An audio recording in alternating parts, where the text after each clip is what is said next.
I see a perfect rock. Huh? I see a perfect rock.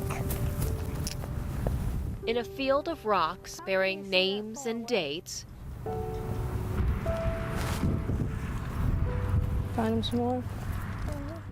it's a simple, childlike gesture of searching out the perfect piece of gravel that carries heartfelt meaning beyond 6-year-old Christopher's years. I want to go get him some more. You want to go get him some more? Go ahead. Go get him some more. He doesn't deal well with everything, so we come out and he brings him all kinds of stuff. This cemetery in Washington is where Christopher comes to play with his little brother. He always makes sure he gets a sucker for Jesse, and we have to bring it out here, and it shouldn't be that way. Nor should a rock be all a mother has to hug. This is basically all I have left of him. I mean, this is Jesse.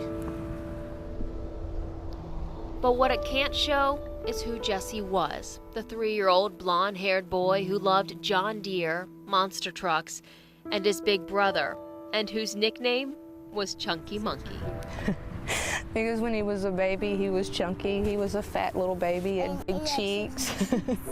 Like this. So I nicknamed him Chunky Monkey, and it just stuck. Nor does a headstone show how 3-year-old Jesse Adams died inside this mobile home in Grifton, how following years of domestic violence, Jesse's father shot and killed his son. I think about how guilty I am. I'm his mother. I should have protected him. I should have stopped it.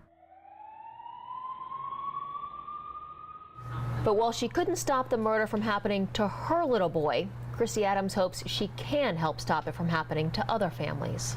She's doing this by starting the Jessie Ray Adams Foundation and telling her story of domestic violence. Anybody that'll listen, I tell them my story.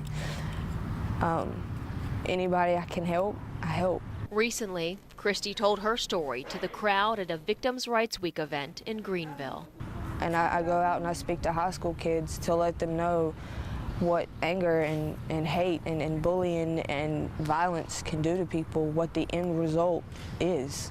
When you got somebody that has lived that has a story to tell, such as Christy has to tell, I think it has a greater impact. That this is a person who's been there and done that. I tell them about the 5 years that I was with CJ, the emotional abuse, the verbal abuse. There was only one physical altercation, but I tell them about all of it. She tells them how, for her family, the abuse started small, controlling and emotional, but it grew and grew, and in the end it stole a part of her. It stole Jesse. He knew that was the one way he could hurt me for life. And he succeeded.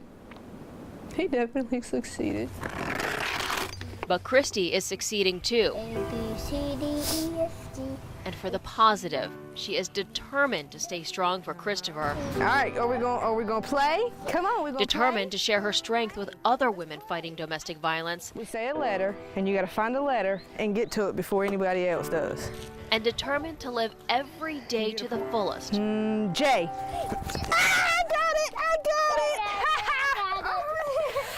Every day for Jesse, no matter how hard that might be. I hope it'll get easier, but I know deep down inside it'll never go away. That pain will always be there. That hole in my heart will never go away. Don't try to make me cry too. It's all right, honey.